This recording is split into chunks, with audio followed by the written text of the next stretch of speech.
Ini baru Ibu Guna di Jakarta. Coba kita tanya Pak Eki, ada yang lain nggak yang juga sudah komplain sama Pak Eki nih?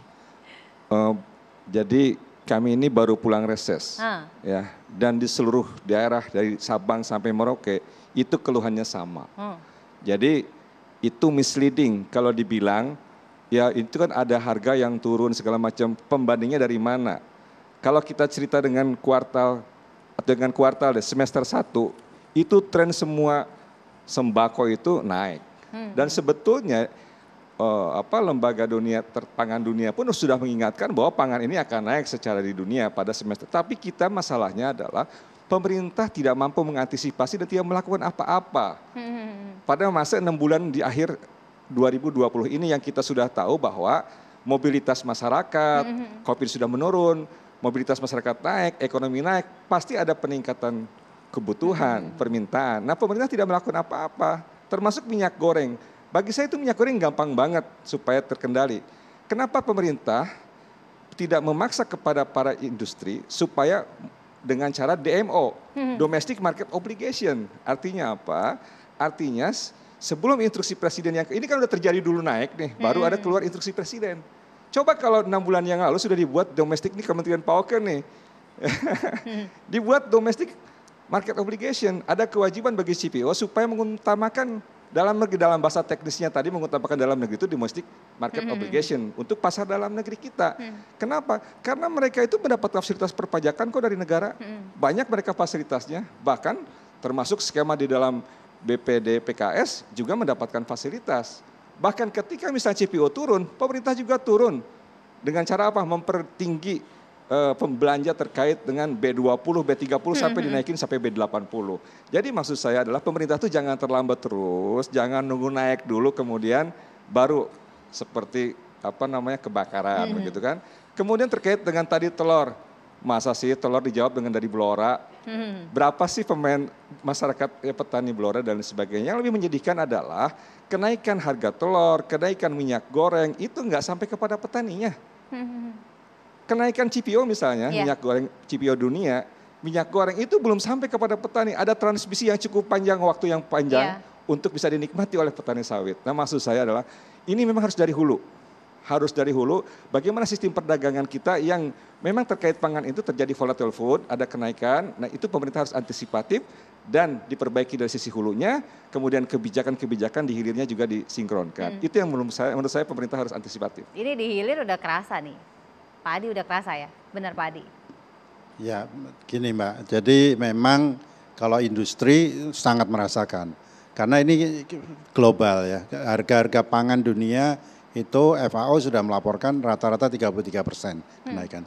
Tapi komoditi tertentu bisa 50-60%, tadi minyak nabati, susu dan lain sebagainya. Jadi ini menjadi beban bagi industri makanan minuman karena memang sebagian dari lokal, sebagian dari import. Ya, di samping itu juga dipicu oleh kenaikan logistik sangat tinggi sekali dunia ini. Jadi ini memang awalnya akibat COVID ya, akibat COVID sebagian lockdown, sebagian berhenti. Tapi perkembangan masing-masing negara berbeda, tidak seimbang. Ketidakseimbangan inilah yang menyebabkan perubahan baik dari logistik, pangan dan dilanjutkan ke energi. Jadi komoditi pangan itu sudah sulit dipisahkan dengan sumber energi terbarukan ya. Banyak negara katakan berhasil. Tebu sudah jadi bukan hanya gula tapi energi. Korea, China pakai umbi-umbian untuk energi. Indonesia sawit ya untuk energi dan untuk pangan semua.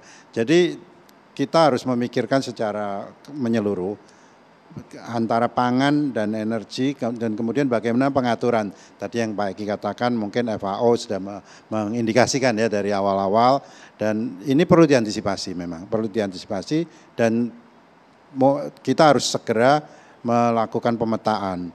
Berapa sih untuk energi, berapa untuk pangan dan bagaimana manage di dalam negeri. Dan juga harus keseimbangan luar negeri, ekspor juga ya.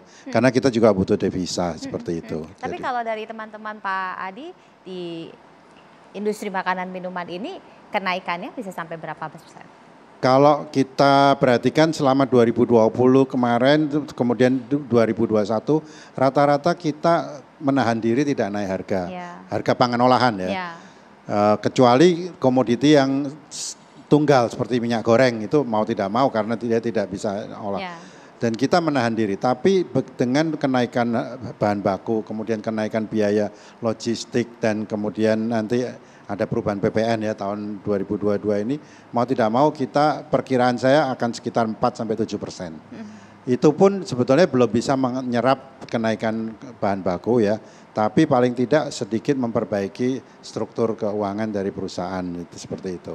Karena kita perkirakan pangan olahan kalau naik sekitar 5% itu memang sudah cukup tinggi buat konsumen ya. Ya, konsumen itu sangat merasakan kenaikan sekitar itu. Apalagi kalau di pasar basah itu ada namanya magic price, Mbak. Kalau di supermarket bisa ganjil-ganjil jualnya ya. Tapi kalau Ibu jual nasi misalnya naiknya 500 nggak bisa 99, nggak bisa 40 rupiah, nggak bisa gitu ya. Jadi ada magic price 500, 1000, 1500, 2000 seperti itu. Itu pasar basah dan 70% dari pangsa pasar makanan minuman itu di pasar basah, di pasar tradisional. Pasar modern itu kira-kira 30% seperti itu. Nah, oleh sebab itu kalau kita mau menaikkan harga itu sangat hati-hati sekali. Dan price sensitif khususnya untuk masyarakat Indonesia kelas menengah bawah, ini kita harus akui masih price sensitif untuk pangan seperti itu. Dan tentunya kalau kita lihat data inflasi, mungkin nanti Pak Peter bisa jelaskan, struktur inflasi paling besar bahan makanan dan makanan gitu. Itu paling besar pengaruhnya. Nah kita harus hati-hati itu.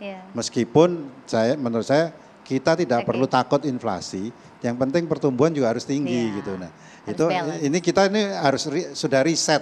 Mungkin Pak Peter, kalau ekonomi dunia itu sudah ada riset setelah pandemi itu Mbak. Gitu. Harus balance sebenarnya. Jadi kalau dibiarkan bleeding terus ya nanti repot juga, lama-lama teman-temannya Pak Adi bisa tutup karena harus menahan diri terlalu lama. Nah hitung-hitungannya Pak Peter bagaimana sesaat lagi, tetaplah bersama kami.